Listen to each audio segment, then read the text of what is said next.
haven't got to be a genius to see that the middle class salary in the UK is now £100,000. I don't think the middle class exists anymore. Everyone's feeling it. Rents are up, grocery prices are insane, and wages barely moving, my friend.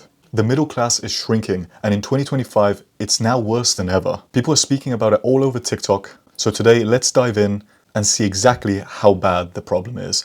And also, more importantly, my friends, to see if there is actually a solution to it as well. If you're new to this channel, my friends, hello my friends, my name is Vic. I'm a registered nurse and certified life coach turned personal finance strategist. And on this channel, I react to financial tips so you don't have to from all over across the internet to stop you from feeling frustrated, overwhelmed, and hopefully helping you learn something with money to get smarter with money along the way as well, my friends. And of course, my friends, if you're wondering why you need to listen to me, you've just met me, who the hell is this guy? Perfectly makes sense, my friend, no problem. I'm just going to quickly post a picture of my financial journey so far, just so you could get to know me a bit better. So now that we know each other a bit better, my friends, we can get on with the video. By the way, very quick pro tip, you can actually watch the video 2x speed. Just hold your screen right now and it will just make the video faster for you. You can of course always go back and listen to any bits that you may have missed, because I know that your time is very important to you, of course, my friends. So without further ado, let's continue. Please subscribe and share. I've got to be a genius to see that the middle class salary in the UK is now £100,000. Like in 2019, 40 or 50 grand would have done that for you, but today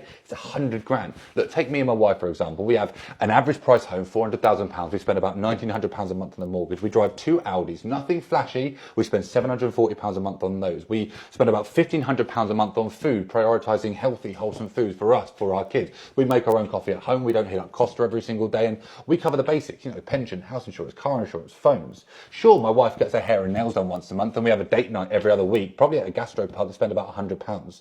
Now, all in all, we're spending £5,500 every single month, and that's the exact take-home pay after taxes on a £100,000 salary. And that's not including things like nursery fees, credit cards, loans. I'm shocked when I hear people saying they spend £2,000 a month on nursery fees and they got £500 a month on student loans to go. I'm like, to include everything, you have to earn £10,000 a month. And the really scary thing is, it's only going to get worse. In another 5 years, it will be £200,000. They are squeezing the middle class out bit by bit. That is probably one of the most passionate speeches I have ever heard in my life. And also can't help but feel potentially he may have been on something. I don't know. Feels weird. But regardless, my friends, are just maybe the fact that he is just super passionate. Because I don't actually have a family of my own, I understand that this man actually has kids, etc. So I understand that the bills actually will be significantly higher. Although the thing that I find very weird about what he said is the £1,500 for food. I understand he's got a family of 4. When I was growing up and when my parents, when I was younger, were buying food for me and my sister and for our whole family just in general, they never went over really £1,200. At least not from my recollection anyway. So I'm not sure exactly what types of food these guys are getting, but maybe I'm wrong. If you guys, especially if you guys have a family, let me know in the comments if the £1,500 sounds about right to you, because genuinely it would be nice to know, because I actually don't know. There definitely could be somewhere in that £1,500 budget for this man to definitely cut down on. Also, the other weird thing that I saw is the £740 of the cars. I'm not, even if you are paying car insurance, unless he's including petrol, which I suppose is fair enough. But other than petrol, I mean, even road tax and car insurance, unless you're driving like an Audi supercar, like I literally don't get how it's £740, unless he's included petrol as well for both the cars, which if that's the case, then fair enough. I understand it could be quite expensive. And it makes sense. But other than that, £740, if it doesn't include the petrol, just doesn't make sense. I think the most interesting thing, my friends, to do would be to actually view the comments. So let's just do that right now. Average house price is 282,080, not 400,000. Actually, I didn't even think of that. The fact that he said that, actually, this Ginger B guy is completely right. In the UK, actually, the average house is around that 250, 260,000, especially depending on the area. If this guy's definitely living like around London or especially in Surrey, probably maybe 400,000, but it really depends if you're living in a posh area, because even in Surrey, that is not the average house price. Imagine thinking Audis are not flashy. I mean, this, again, very, very good point by the full stop.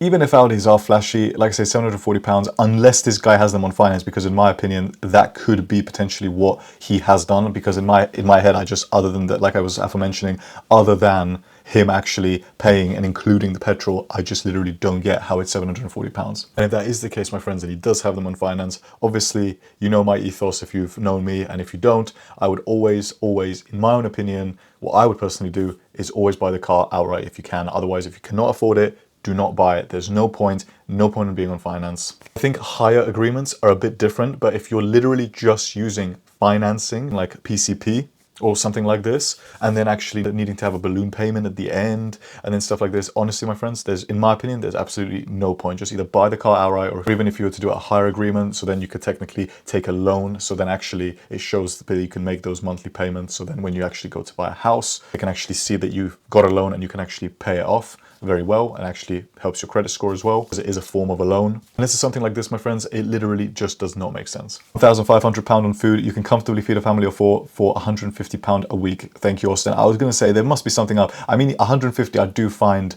that is ridiculously low, unless you're maybe like a proper awesome chef and you know how to make budget meals that taste incredible. I would say, at least from my expectations, and how it was for me growing up, with my parents when I was younger, it was round about, I think it was round about like 200, 250 pounds that they would spend every single week. I know obviously it could be a lot cheaper than that. Yeah, I would agree. I think 1,500 again is ridiculously expensive, but I have a feeling this guy, by the sounds of it, is living in a very expensive area, which again would just mean just move out and don't live there, because technically you can't afford it, my friend. So it just doesn't make sense. And even if you can afford it, you can just about afford it. Do you get what I mean? But also because I just realized with this guy, he didn't really cover investments, did he, when he was saying in terms of his costs. And obviously, as you guys know, in regards to like my framework, I always like utilizing savings and investing as costs. They should really be a direct debit from you. Again, it's just prioritizing that and actually being able to invest it. In my opinion, that's what I would do anyway. Not recommending any of you guys do it, but that actually does make sense. So even with 50 quid a month, my friend, actually automating that, you can literally retire pretty comfortably, given obviously that the average nominal rate of return that you achieve from the index funds that you've invested in, and depending on the account type that you've actually invested in, you can quite comfortably compound that 10% over the long period of time. Again, my friends, this is speculation, and at the end of the day, you have to understand and research your own risk.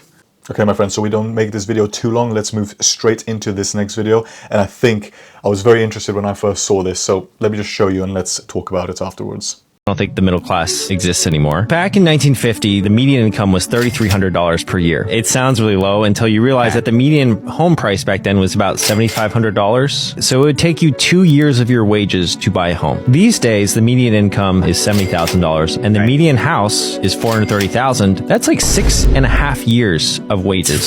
Up. That is messed up. And the worst thing is that to be middle class in America these days, you need to make about $175,000 per year. So I don't think the middle class exists anymore. I think it's slowly becoming you either have money or you don't. Whether we like it or not, my friends, the middle class is disappearing.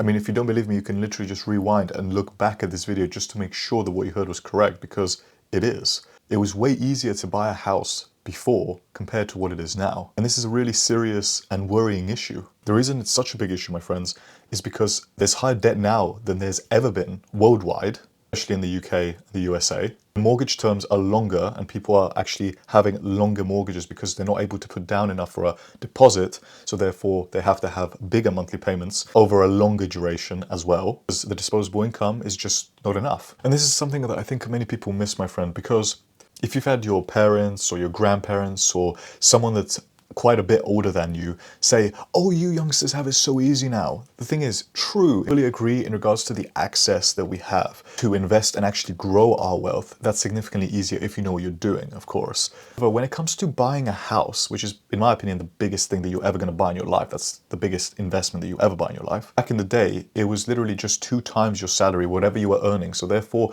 your wages compared to what a house was worth, the difference was around about 2 times the average wage back at the time, the average salary, right? Whereas now it's like 6.5 to 7, maybe even 8 times more the average salary. So therefore it's significantly harder nowadays. Even if people are earning more money, it doesn't matter, because the house prices, the differences, before it used to be like this, but now even though we're earning more, the difference is more like this. So it doesn't really matter, even that we're earning more, because house prices have increased so much. Now that doesn't mean, my friend, that you need to be pitied and people need to get the violin out and, you know, cry. Like, you make your future, you make it yourself, because I'm absolutely sure that you can. But the thing is, my friends, in order for you to do it, you need to understand how to invest, increase your skill set, maybe start a business, or just keep increasing in your career. These are all essential things that you must do as a guy to improve. Because, man, it's hard, but at the end of the day, it's life, and we have to deal with the cards that we're dealt. And as people keep on growing and not focusing on their finances, understanding how to save effectively, and more importantly, in my personal opinion, how to invest effectively and actually plan for their future. It's a very worrying issue, my friends, because people are not understanding how to save effectively. And even if they did, that's not the main point. It's also equally important, if not in my opinion, more important, to understand how to invest. This is not your actual monthly disposable income, but actually to grow your overall and general wealth, so then you're okay for later on in life, to give you that financial freedom so you can actually live life in a more fun and productive way. So it's a very big issue. And my friends, there's only one way to combat that issue, and that is through watching my videos on here and joining my online community so I can help you out.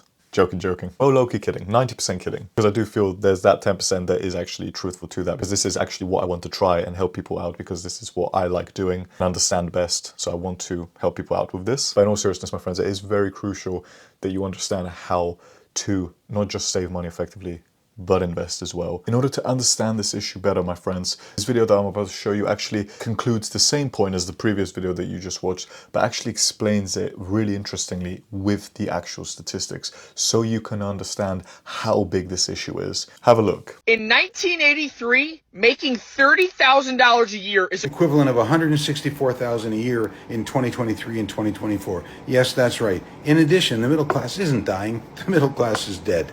In the 1950s, the average household income was around $3,000 and the average house cost around $5,000. It wasn't too hard, yet about 2.5 times your annual salary and you could afford a car and a house. Nowadays, people are making an average of $74,000 in household income and the average house is around $450,000. So what would be considered middle class?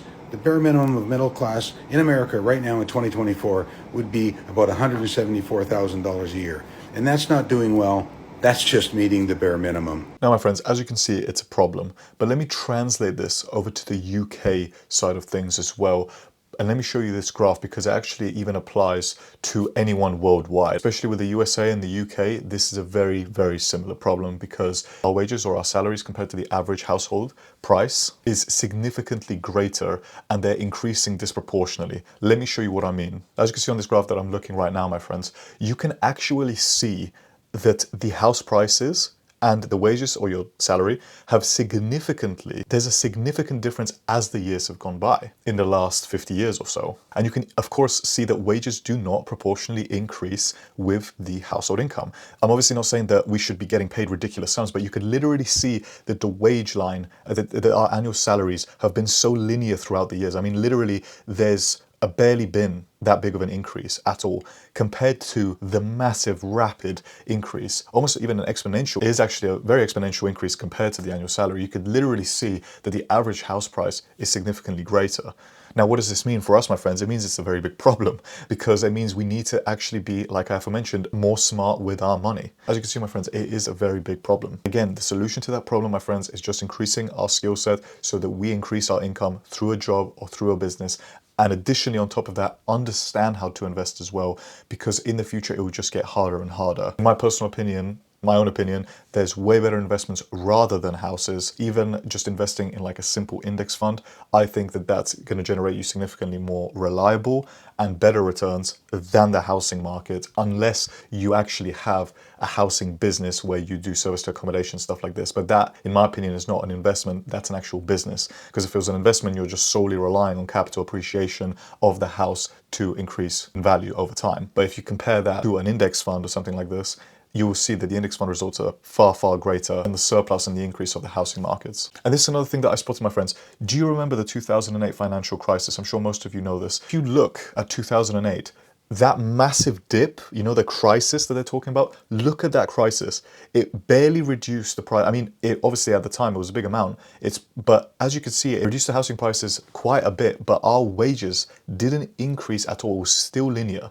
So even when that financial crisis happened and when the houses were apparently a steal, I mean, they were a steal compared to the price it was previously, of course, but it was still around 5 times your average salary to be able to afford a house. So even in the financial crisis, when the houses were cheaper, it was still 5 times more the average salary to be able to buy a house. It was still very, very difficult, way more difficult than it was in the 1990s, 80s and 70s, etc. So again, my friends, after watching this video, I just hope you don't feel too bad that you're sort of stuck at the moment in terms of even if you're renting and you're struggling to buy a house, or etc. Because you're not the only one. You're not the only ones, my friends. There's many, many people like this. I also don't own a house at the moment because their prices are just so high. But again, my friends, if you focus on the skills, development in your career or development in a business, and mix that in with understanding investments, be able to grow your money and become wealthier as well, in the long run, you will always win, my friend. And I'm absolutely confident of this. I don't think we're ever going to go back to the way it was.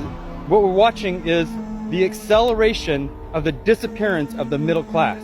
30 years we've been saying that there's a disappearance of the middle class, that there are programs and social structures to take care of people who are poverty, housing programs, food programs, monthly cash assistance programs, phone programs. And I'm not disrespecting anybody, hopefully, by saying that, but there's just programs for people who are below poverty. And let's face it, if somebody's rich, they don't need help. You know, they're doing just fine. And matter of fact, money can create money. So the middle class, though, they're the ones that had the empty refrigerators. They were working crazy hours, trying to make ends meet, racking up the debt. And what we're watching right now is the accelerated disappearance of that middle class, where I think you're going to see either poverty people or wealthy people, and not a lot of in between. Friends, this guy said something that's very, very important. I'm just going to play it back one more time, see if you can hear it as well, and then let's talk about it. So make sure you listen. And in my opinion, is the reason of why potentially the middle class is disappearing. If somebody's rich, they don't need help. You know, they're doing just fine. And matter of fact, money can create money. So the middle class, though, they're the ones that had the empty refrigerators. They were working crazy hours, trying to make ends meet, racking up the debt. So why is it, my friend, that the rich keep getting richer, but the poor keep struggling? In my opinion, I'm going to tell you the truth, and I'll tell you what I believe is the truth, because I personally do not believe it's unfair systems or even cost of living.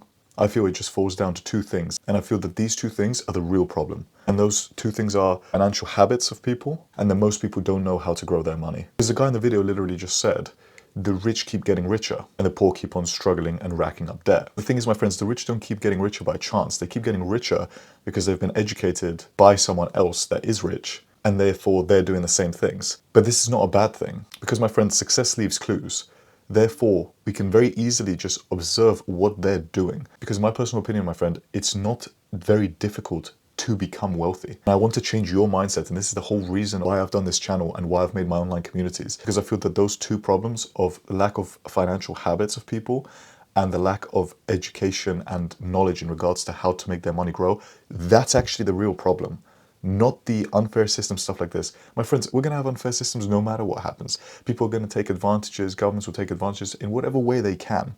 Everyone's fending for themselves, right? But that's okay, because we can do the same as well. Most people think like consumers instead of investors, and I feel that the word investment or investing has become so ostracized and specifically fear related. Because when you hear that word, I don't think many people think of, at least the way I think of it, I don't think many people think of opportunity and growth, which is the way I think of it, rather than I think most people think of it as risk, loss. And of course, while those things are completely possible, you have to remember where there is risk, there is also opportunity. The 2 sort of go hand in hand, because opportunities now that look like opportunities, at the time, were incredibly risky. Especially the big opportunities. For example, like buying Apple 5 or 10 years ago, or even buying Amazon 10 years ago, didn't look like the biggest opportunity then, because obviously it hasn't made its big move. It looked like massive risk. And this is sort of the whole point, my friend. So therefore, again, the solution comes back to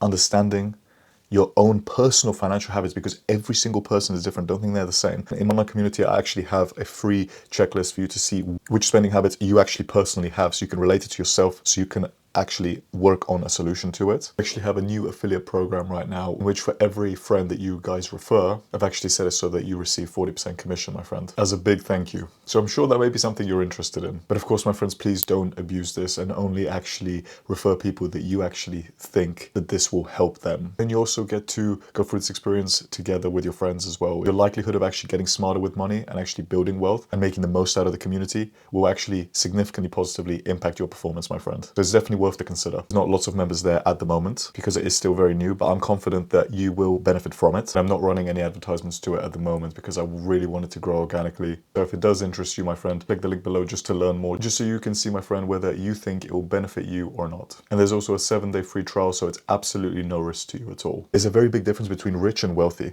Because being rich means making a lot of money, but being wealthy actually means accumulating money, letting money work for you over time through compounded interest. But anyone can start doing that and build mass amount of wealth over time. Obviously, I'm not saying it's guaranteed. This is not what I'm saying, but it's something I'm personally doing for myself, and I have full confidence in it because I understand how it works. But you can get rich even through a job, a business, doesn't really matter, just whatever gets you good disposable income. As long as you're left in a decent enough surplus to cover all your expenses, keep investing, keep saving, and actually having enough money to have fun every single month. As long as you can cover all of those aspects and proportionally break them down into decent chunks where you yourself are actually content and happy, and that's really it, my friend. There's not really much more than this. Let's have a look at the comments. The middle class is unfortunately gone, brother. I'm very sad by it. I wish we could go back to it. In my opinion, this is what I'm saying. I think we're thinking of the wrong mindset. At least I'll show you an insight into how I think by this. I understand it may be sad, but I genuinely see this as an opportunity, because if you can learn how to grow your money, and if you understand very basic principles and foundations of investing in your financial spending habits in regards to saving, building emergency funds, and actually doing that effectively, stick by a framework that actually helps you to do this. I just don't really see it as like a bad thing, because we have so many different resources and utilities that we can actually utilize to make this happen for ourselves. How do you break out middle class, or should I go shady and live the low class? The creator responded, I think the creator actually responded, perfect response, I think, in my opinion. He said, that's the choice. Learn how to become wealthy or give up and be poor. Both will be difficult. We all have, no matter what you choose in life, regardless whether it's being poor or being rich, they're two different types of hard. You just have to choose which hard you want to do. Because don't think that being rich is easy. I don't think that being poor is easy. Whatever you choose will be hard. It's not going to be necessarily easy at all. They've just got, but it's different standards of hard. And it just depends on if you want that type of hard or not. Please remember, my friends, you all have a choice. We all do. We all have a choice. You just have to choose your type of hard. I'll leave you with that thought, my friend, to choose your type of hard. There'll be 2 videos here, my friends, that YouTube recommends you watch next, and I'll see you shortly in the next video.